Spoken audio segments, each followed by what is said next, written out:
할렐루야. 오늘도 하나님의 말씀을 듣고 삶으로 살아내어 하나님께 영광 올려드리는 믿음의 삶 살아가시기를 주님의 이름으로 축원합니다. 온라인으로 예배드리는 장소에도 동일한 은혜가 있을 줄 믿습니다. 오늘 말씀의 제목은 끝까지 믿음을 지키려면, 끝까지 믿음을 지키려면입니다. 오늘 말씀은 크게 세 부분으로 나눌 수가 있습니다. 첫 번째로 1절에서 4절 말씀입니다. 믿음을 지키라 권면하고 있습니다. 유다는 거짓 교사들이 교회에 들어와 복음을 왜곡하자 성도들에게 믿음을 위하여서 싸우라 라고 권면하고 있는 것입니다. 두 번째로는 5절에서 16절 말씀입니다. 거짓 교사들에 대해 경고하고 있습니다. 유다는 불순종한 이스라엘, 타락한 천사, 소돔과 고모라의 예를 들어서 거짓된 자들이 결국 심판받을 것을 경고하고 있는 것입니다. 세 번째로는 17절에서 25절 말씀입니다. 믿음을 지키는 성도의 자세에 대해서 말해주고 있습니다. 성도는 말씀 위에 자신을 세우고 성령 안에서 기도하며 의심하는 자를 돕고 하나님께 영광을 돌려야 합니다. 요즘 우리 주변에서 흔하게 일어나는 범죄 중 하나가 바로 전화 사기, 이른바 보이스피싱입니다. 저런 걸 어떻게 속아 이렇게 생각할 수도 있지만 요즘 보이스피싱은 너무나도 교묘하여서 속을 수밖에 없다라고 이야기합니다. 아내의 번호로 전화가 걸려옵니다. 아내의 목소리를 하고 살려달라고 이야기하는 것입니다. 또한 자녀가 납치되었다고 하며 자녀의 목소리를 들려주고 돈을 요구합니다.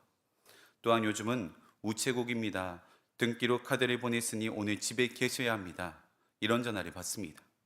그러나 실제로 카드는 존재하지 않습니다. 범죄자는 집에 있으라는 말로 마음을 조이고 카드 정보를 요구하거나 원격 조정 어플을 설치하도록 유도합니다. 또한 카드를 신청한 적이 없다라고 말하면 문자 보내준 곳으로 반환 신청하라라는 링크를 보내주기도 합니다. 피해자들은 혹시나 하는 마음, 진짜일지도 모른다는 생각 하나로 마음이 흔들리는 것입니다. 이처럼 이단이나 거짓 교사도 마찬가지입니다. 겉으로는 친절하고 잘 포장된 말로 사람들의 마음을 훔칩니다. 마치 정말 하나님을 위하는 말처럼 그의 말을 듣지 않으면 엄청난 손해를 받는 것처럼 여기게 만든다라는 것입니다. 처음에는 의심 가득한 눈초리로 혹여나 한 번만 들어볼까로 시작하지만 어느새 중심이 흔들리고 믿음의 자리를 떠나게 되는 것입니다. 그래서 유다는 우리에게 경고합니다. 거짓 교사와 이단들의 미혹을 경계하고 끝까지 믿음을 지키라. 이 말씀은 단순한 과거의 경고가 아닙니다. 혼탁한 오늘날에도 우리의 신앙을 보호하려는 하나님의 강한 외침이 유다서 안에 기록되어 있다는 것입니다. 그렇다면 끝까지 믿음을 지키기 위해서는 어떻게 해야 하는 것인지 오늘 말씀을 통해서 영적인 교훈을 얻고 기도의 제목을 삼고자 합니다. 첫 번째로는 믿음을 지키는 싸움에 동참해야 합니다. 믿음을 지키는 싸움에 동참해야 합니다. 3절 말씀입니다. 사랑하는 자들아, 우리가 일반으로 받은 구원에 관하여 내가 너에게 편지하려는 생각이 간절하던 차에 성도에게 단번에 주신 믿음의 도를 위하여 힘써 싸우라는 편지로 너희를 권하여야 할 필요를 느꼈노니. 유다는 성도들에게 단번에 주신 믿음의 도를 위해 힘써 싸우라라고 권면하고 있습니다. 믿음은 단순한 지식이나 교리적 동의가 아닌 하나님과의 관계를 지키기 위한 영적인 전투입니다. 그러기에 참된 믿음은 죄와 끊임없이 싸워야 하며 그렇지 않으면 믿음은 서서히 무너질 수밖에 없는 것입니다. 초대교회 당시에 교회를 위협하였던 가장 큰 집단이 바로 영지주의였습니다. 영지주의자들은 겉으로는 더 깊은 신앙, 영적인 깨달음을 추구한다고 말하지만 실상은 복음을 무너뜨리고 예수님의 구속 사역을 무너뜨리는 위험한 사상들이었습니다. 결국 영지주의는 하나님의 창조 질서와 복음을 부정하는 사상입니다. 영과 육을 완전히 분리하여 이원론적으로 생각하였으며 영적인 세계는 선하지만 육적인 세계는 악하다라고 말합니다. 그러다 보니 육체를 무가치하게 여기며 육체가 죄를 지어도 그것을 죄로 여기지 않았습니다. 단지 내 영혼만 깨끗하면 된다라는 말로 방탄함을 합리화하였던 것입니다. 그래서 유다는 거룩한 믿음을 위해 싸워야 한다 강력하게 외치고 또 외쳤다라는 것입니다. 믿음을 지킨다는 것은 진리를 지키는 일이며 타협하지 않는 영적인 용기를 의미합니다. 오늘날에도 교회를 무너뜨리려는 수없이 많은 현대판 영지주의가 등장합니다. 지식만 강조하고 말씀에 대한 순종은 뒤로 미루는 신앙입니다. 감정과 체험만 추구하며 거룩한 말씀은 가볍게 여기는 신앙입니다. 사랑은 강조하지만 진리가 빠져 분별력을 잃어버린 신앙입니다. 말씀에 대한 기준도 없이 각기 자신의 소견이 옳은 대로 행하며 그것이 옳은 것이라 말하는 것이 현대판 영지주의자 신앙이다라는 것입니다. 이처럼 이단의 세력은 믿음의 영역을 자꾸만 침범하여 우리의 믿음을 무너뜨리려고 합니다. 그러니 믿음은 마음속 깊이 숨겨 보관하는 것이 아니라 끝까지 싸워 지켜내는 것입니다. 영적인 전쟁터에서 죄와 싸우지 않으면 믿음을 지킬 수가 없습니다.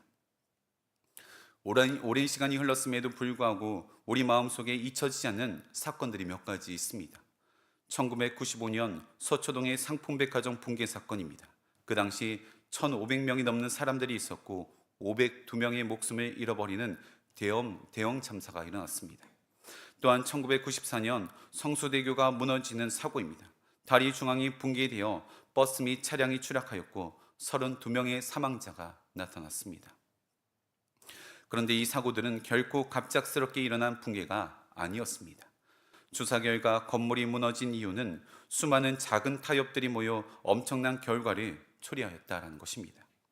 건축 과정의 비용을 아끼려고 철근의 양을 반으로 줄이고 설계 변경 시에도 전문가의 조언을 무시하였습니다. 용접을 대충 하였으며 정기적인 점검을 하지 않았습니다. 그때마다 사람들은 이 정도는 괜찮겠지, 이번 한 번만 일하면 타협하였다는 것입니다. 이 작은 타협들이 쌓여서 결국 건물 전체를, 다리 전체를 무너뜨린 것입니다. 사랑하는 성도님들, 우리들의 믿음도 마찬가지입니다. 이 정도는 괜찮겠지라는 작은 타협이 신앙을 무너뜨리는 것입니다.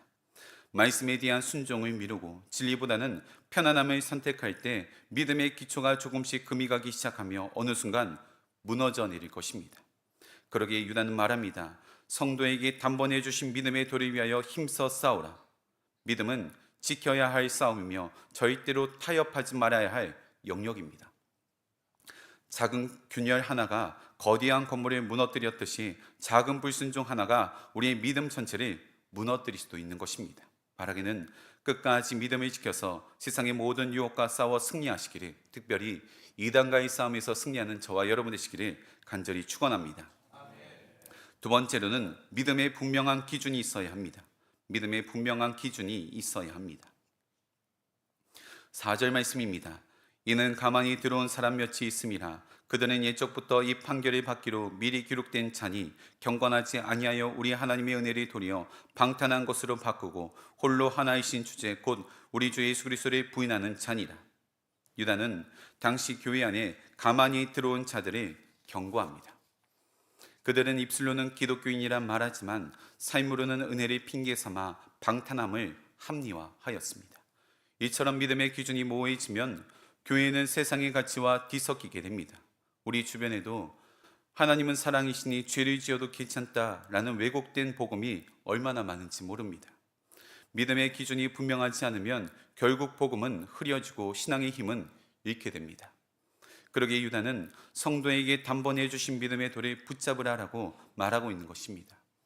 이는 새로운 계시나 시대적 해석으로 수정될 수 없는 이미 완전한 복음 성경을 의미합니다. 그런데 오늘날 새로운 영성, 새로운 계시, 새로운 해석을 주장하는 사람들 중에 사실상 성경보다 자기 경험과 자신의 신념을 앞세워 기준으로 삼는 사람들이 많이 있습니다. 그러나 참된 믿음의 기준은 언제나 성경 말씀이어야 하며 예수 그리스도가 되어야 합니다. 히브리서 13장 8절 말씀 보시면 예수 그리스도는 어제나 오늘이나 영원토록 동일하시니라. 그런데 신앙생활을 하다 보면은 내 신념과 하나님의 말씀이 종종 헷갈리는 순간이 분명 찾아옵니다. 세상적인 가치관을 가지고 살아갈 때는 내 신념과 하나님의 말씀이 분명하게 구분이 되었는데 기독교인이 되고 나서부터는 내 신념과 하나님의 말씀이 경계가 모호해지고 무엇이 내 생각인지 무엇이 하나님의 뜻인지 혼동이 오는 것입니다. 예를 들면 이런 것입니다. 세상적인 가치관을 가지고 살 때에도 근면성실하였습니다. 그러다 보니까 믿음 생활에 있어서도 근면성실합니다. 여기까지는 문제가 되지 않습니다. 그런데 내 삶의 신념 자체가 그렇다 보니까 새벽 예배를 드리지 않거나 주일 예배를 빼먹는 사람들을 보면 자꾸만 정지하게 되는 것입니다.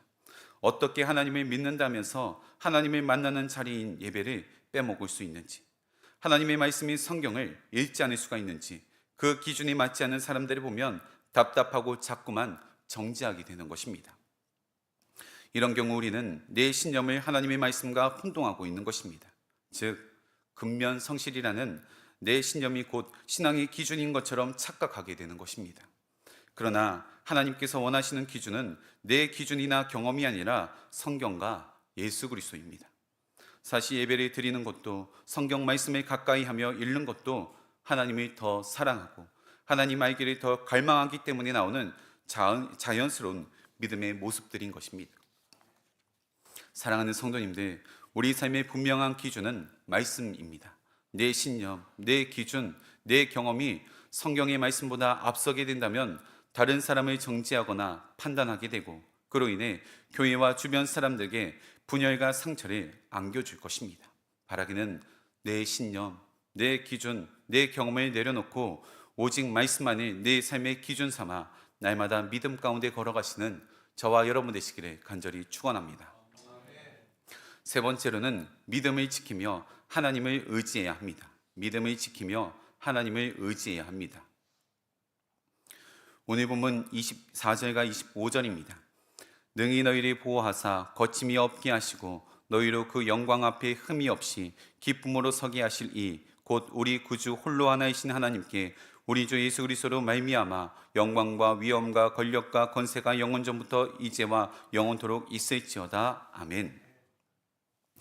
사실 믿음을 지키는 싸움과 기준을 세우는 일은 인간의 힘만으로는 어렵습니다. 그래서 유다는 모든 죄에서 건지시고 영광에 참여하게 하실 수 있는 하나님을 찬양하며 믿음을 지킬 수 있는 힘도 하나님께 있음을 강조하고 있는 것입니다. 즉, 믿음을 지키기 위해 영적인 전쟁터에 싸우는 일도, 내 생각과 신념보다 말씀의 기준 삼아 살아가는 일도 내 힘과 능력으로는 부족하기에 하나님을 더욱 의지해야 끝까지 지킬 수 있다라고 말해주고 있는 것입니다. 절대로 혼자서 신앙을 이길 수가 없습니다. 하나님의 능력과 인도하심에 의지해야 합니다. 넘어지고 흔들리고 유혹에 넘어갈 때에도 하나님께 도움을 요청하고 그분 안에서 담대하게 믿음을 지키는 훈련을 이어나가야 하는 것입니다. 다니엘과 그의 세 친구 사드락과 메삭과 아벳느고는 바벨론의 포로로 잡혀갔지만 눈앞에 보여지는 상황에 요동하지 않고 끝까지 믿음을 지킬 수가 있었습니다. 그 이유는 자신의 힘과 능력을 의지한 것이 아니라 철저하게 하나님 한 분만을 의지하였고 하나님의 말씀만을 따라 살아갔기 때문입니다. 분명 다니엘과 그의 세 명의 친구들은 10대였습니다. 그러나 우상에게 바쳐진 왕의 음식과 포도주를 멀리하였습니다. 타협하지 않고 하루에 3번 예루살렘 성전을 향해 기도하였습니다. 그러자 하나님께서 그들을 지켜주시며 보호하여 주셨던 것입니다. 불뭇불에 던져졌지만 하나님이 불 속에 함께 하십니다. 사자굴에 던져졌지만 하나님이 피할 길을 열어주셨습니다. 사랑하는 성도님들, 폭풍우 속에서 배가 아무리 흔들린다고 할지라도 튼튼한 배와 능숙한 항해사가 있다면 배는 안전하게 항구에 도착할 수가 있습니다. 믿음도 마찬가지입니다. 하나님이 우리와 늘 함께 하신다는 확신만 있다면 어떤 어려움과 유혹 속에서도 믿음을 지켜나갈 수가 있습니다. 모든 상황에서 승리할 수 있다라는 것입니다. 바라기는 하나님 한 분만이 더욱더 의지하여서 세상을 깜짝 놀라게 하는 믿음으로서 날마다 승리하시기를 간절히 축원합니다. 함께 기도하시겠습니다. 언제나 우리 선한 목자 되시는 하나님 아버지, 이 시대가 얼마나 혼탁하고 얼마나 많은 이단과 거짓 교사들이 넘쳐나는지 모릅니다. 이런 세대 속에서 끝까지 타협하지 않게 하시며 하나님의 인도하심을 받아 모든 영적인 전투에서 승리할 수 있도록 인도하여 주시옵소서.